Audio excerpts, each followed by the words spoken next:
ବୈତରଣୀ ନଦୀରେ ଝରାମାନଙ୍କ ସୁନା ସଂଗ୍ରହ।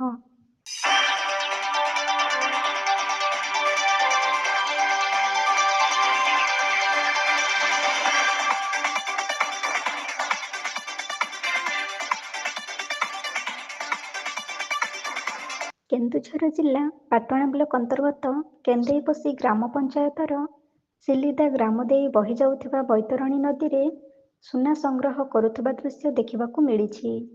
ନଦୀ ବାଲିରୁ ସୁନା ସଂଗ୍ରହ କରିବା ବହୁତ କଷ୍ଟକର କାର୍ଯ୍ୟ ହୋଇଥିଲେ ମଧ୍ୟ ଝୁମ୍ପୁରା ନିକଟରୁ ଝରା ସମ୍ପ୍ରଦାୟର ଲୋକମାନେ ଆସି ବୈତରଣୀ ନଦୀ କୂଳରେ ଡେରା ପକାଇଛନ୍ତି। ବୈତରଣୀ ଏକ ପବିତ୍ର ନଦୀ।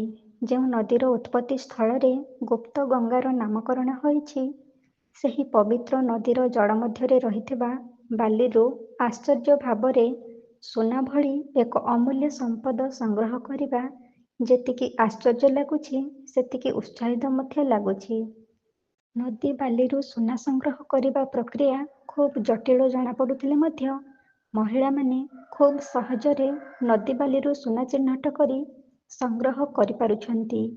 ନଦୀ ବାଲିରୁ ସୁନା ସଂଗ୍ରହ କରୁଥିବା ଦୃଶ୍ୟ ଦେଖିବାକୁ ଆଖପାଖ ଲୋକଙ୍କ ସୁଅ ଛୁଟୁଥିବାର ଦେଖିବାକୁ ମିଳିଥିଲା।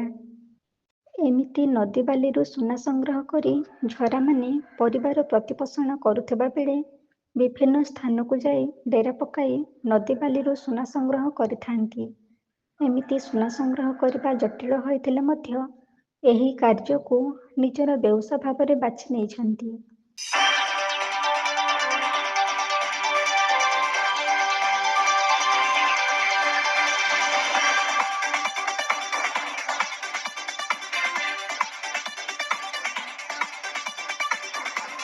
କେନ୍ଦୁଝର ପାଟଣାରୁ ବଳରାମ ସେଠୀଙ୍କ ରିପୋର୍ଟ, এবি ନ୍ୟୁଜ୍।